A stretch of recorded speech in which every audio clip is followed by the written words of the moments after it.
그 살인자는 경찰이 너무 멍청하다고 생각해서 자수했다. 적어도 10명이 마드리드, 스페인에서 발생한 연쇄살인 사건의 희생자가 되었음이 밝혀졌습니다. 살인자는 마치 유령처럼 갑작스럽게 나타나 신속하게 범행을 저지르고는 흔적도 없이 사라졌습니다. 매번 유일하게 경찰이 발견할 수 있었던 단서는 희생자의 시신 옆에 놓인 서양식 카드였습니다. 당시 언론은 이 살인자에게 카드 살인마라는 별명을 붙이며 그를 어두운 전설로 만들었습니다. 결국 이 살인자는 갑작스럽게 등장해 자수하며 사건의 결말을 바꾸었습니다. 경찰이 사건을 해결하지 못하는 동안 그는 자신의 게임에 경찰을 조롱하며 스페인 경찰을 바보로 만들었습니다. 그렇다면 이 카드 살인마의 정체는 무엇이며 카드들은 어떤 의미를 담고 있는 것일까요? 지금부터 함께 풀어보시죠. 그 전에 최신 영상을 놓치지 않도록 채널 구독 버튼을 눌러주세요. 이 이야기의 모든 전개는 지금 공개됩니다.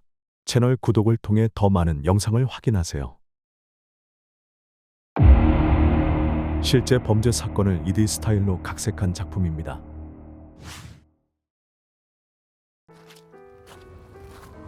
이 사건은 1월 24일에 발생했으며 당시 50세의 후안 프란시스코라는 남성이 2살짜리 아들과 함께 마드리드의 한 동네에서 아침 산책을 즐기고 있었습니다.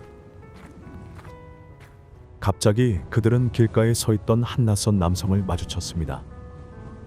이 모습을 본 후안 프란시스코와 그의 아들은 걸음을 재촉했지만 그 낯선 남성은 "좋은 아침입니다" 라고 인사를 건넸습니다. 후안 프란시스코는 뒤돌아 웃으며 고개를 끄덕여 인사를 받아들였습니다. 하지만 그가 예상치 못했던 것은 그 남성이 갑자기 빠른 걸음으로 자신에게 다가온 일이었습니다. 무슨 일이 일어나고 있는지 알기도 전에 후안 프란시스코는 그 남성에게 제압당했고 곧바로 벽을 향해 무릎을 꿇으라는 명령을 받았습니다. 어떠한 경고도 설명도 없이 그는 총을 꺼내 후안 프란시스코의 머리에 한 발을 쏘며 그의 삶을 잔혹하게 끝냈습니다. 주변 사람들이 달려와 오는 아이를 발견했을 때 살인자는 이미 흔적도 없이 사라진 뒤였습니다. 후안 프란시스코의 사건은 수사관들에게 해결되지 않은 여러 가지 질문을 남겼습니다. 후안은 돈도 권력도 없는 사람이었으며 누군가가 그를 해칠 이유가 전혀 없었습니다. 그렇다면 누가 이 사건의 배후에 있었으며 범행 동기는 무엇일까요? 수사관들은 모든 단서를 검토하려고 노력했지만 여전히 사건은 풀리지 않는 수수께끼로 남았습니다. 후안 프란시스코의 사건은 다른 많은 사건들처럼 결국 미궁에 빠졌고 점차 잊혀지게 되었습니다. 하지만 2월 4일 후안 프란시스코가 살해된 지 불과 2주 후 살인자는 다시 모습을 드러냈습니다. 이번에는 후안 카를로스라는 28세 공항 직원이 희생자가 되었습니다. 새벽 3시쯤 카를로스는 야간 근무를 마치고 외곽버스 정류장으로 걸어가던 중이었습니다.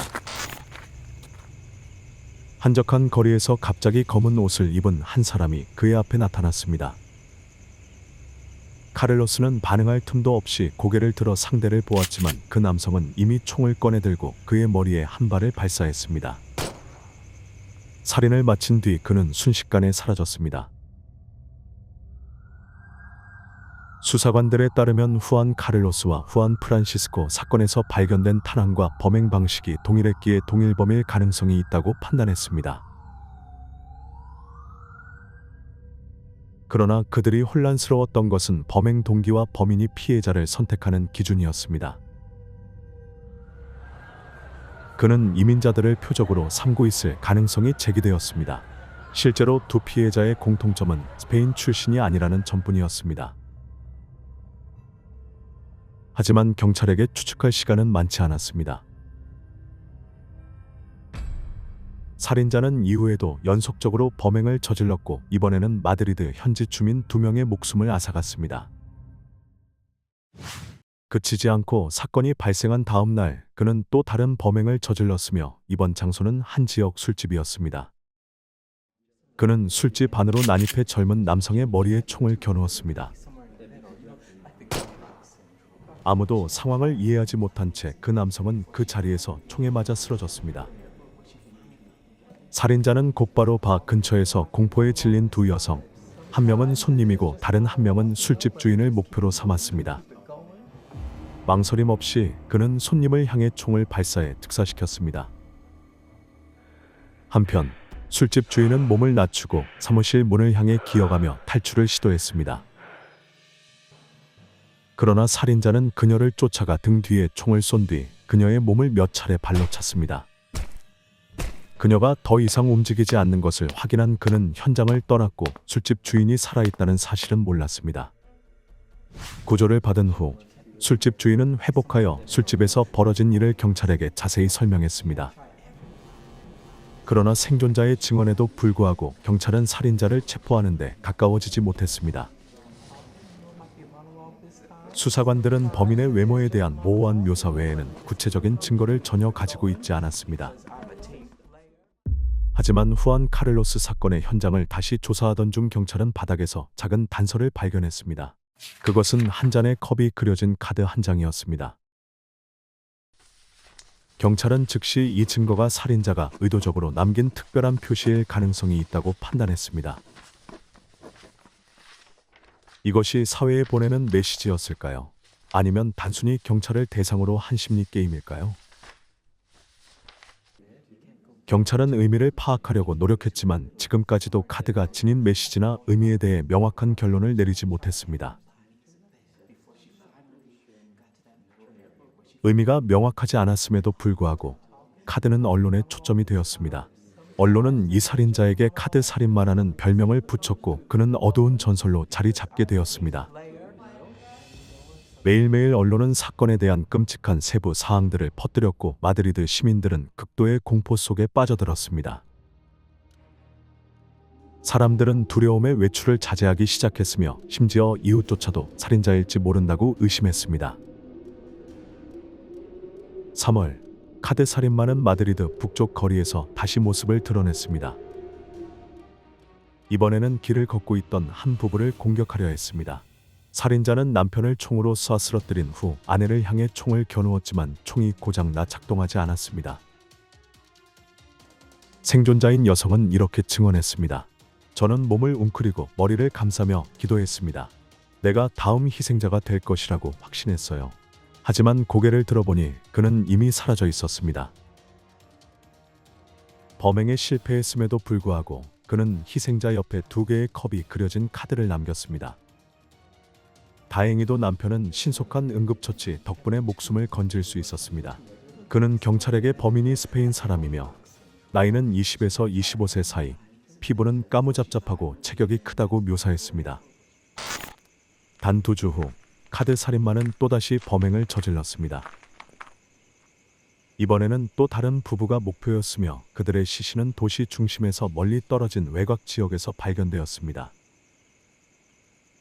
희생자들 옆에는 3개의 컵과 4개의 컵이 그려진 2장의 카드가 놓여 있었습니다. 경찰은 이 현장에서 발견된 카드를 바탕으로 범인이 자신의 카드를 전부 사용할 때까지 멈추지 않을 것이라고 판단했습니다. 이러한 결론은 도시의 시민들에게 큰 공포를 안겨주었습니다. 희생자 수는 계속 늘어났지만 경찰은 카드 외에는 더 이상 유의미한 단서를 발견하지 못했습니다. 이러한 상황 속에서 스페인 내무부 대변인은 국민들에게 경계를 강화하고 조심할 것을 촉구했습니다.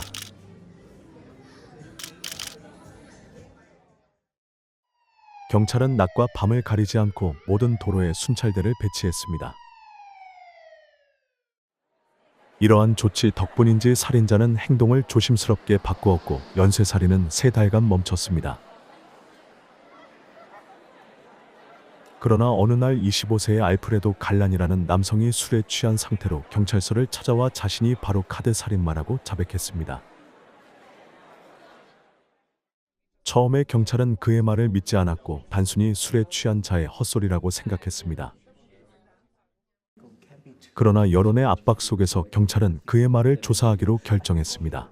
최소한 사건의 책임을 질 이름이 필요했고 이를 통해 연쇄 살인의 공포를 끝내려 했습니다. 경찰은 범인만이 알 수 있는 질문을 준비하여 그를 신문했습니다. 그중 하나는 현장에 남겨진 카드 뒷면에는 어떤 그림이 있었습니까? 라는 질문이었습니다. 알프레도는 즉시 십자가입니다. 라고 대답했습니다. 그의 대답은 정확했으며 알프레도 갈란이 바로 카드 살인마임이 밝혀졌습니다. 이제 가장 큰 관심사는 그가 누구이며 그의 진짜 동기가 무엇인지였습니다. 알프레도 갈란은 1978년 마드리드 남쪽의 작은 마을에서 태어났습니다. 가난한 가정 환경에서도 그는 사랑스러운 어머니와 함께 행복한 유년기를 보냈습니다. 그러나 9살이 되던 해 어머니가 사고로 갑작스럽게 세상을 떠나며 그의 인생은 완전히 달라졌습니다. 어머니의 죽음 이후 그는 점점 사람들과 멀어지며 대화를 꺼리는 아이로 변했습니다.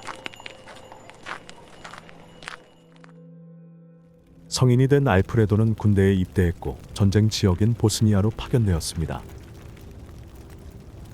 그곳에서 경험한 끔찍한 전쟁 장면들은 그를 더욱 고립되게 만들었습니다. 제대 후 그는 집 근처 가게에서 경비원으로 일하게 되었지만 이 평범한 삶은 오래가지 못했습니다. 곧 그는 술과 약물 남용에 빠지며 과거의 습관으로 돌아갔습니다.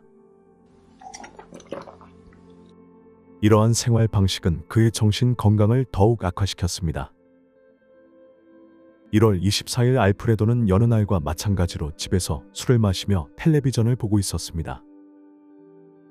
그러나 갑작스럽게 그의 머릿속에 기묘한 생각이 떠올랐습니다.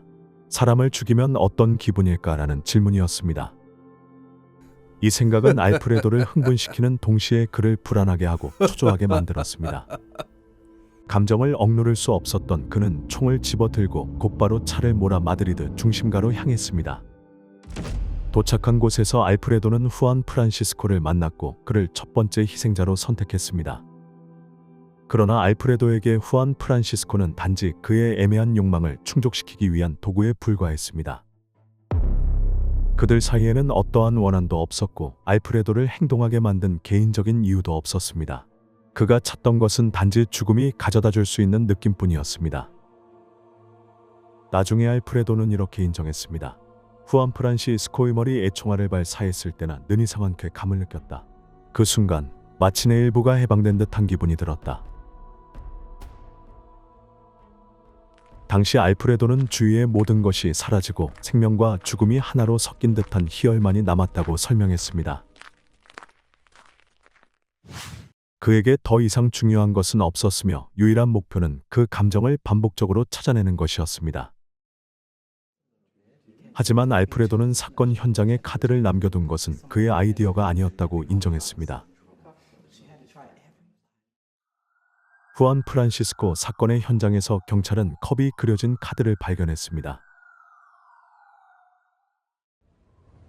그러나 이것은 알프레도가 의도적으로 남긴 것이 아니라 우연히 떨어지거나 바람에 날려온 물건일 가능성이 있었습니다. 그럼에도 불구하고 이 카드는 언론과 경찰의 눈에 범인과 묘한 연결고리를 만들어냈습니다. 알프레도는 대중매체에서 이 카드에 관한 이야기를 듣고 난 뒤 특유의 흥미를 느꼈습니다. 그는 이 카드가 자신의 사건에 신비로운 요소를 더할 수 있는 흥미로운 방법이라고 생각하게 되었습니다.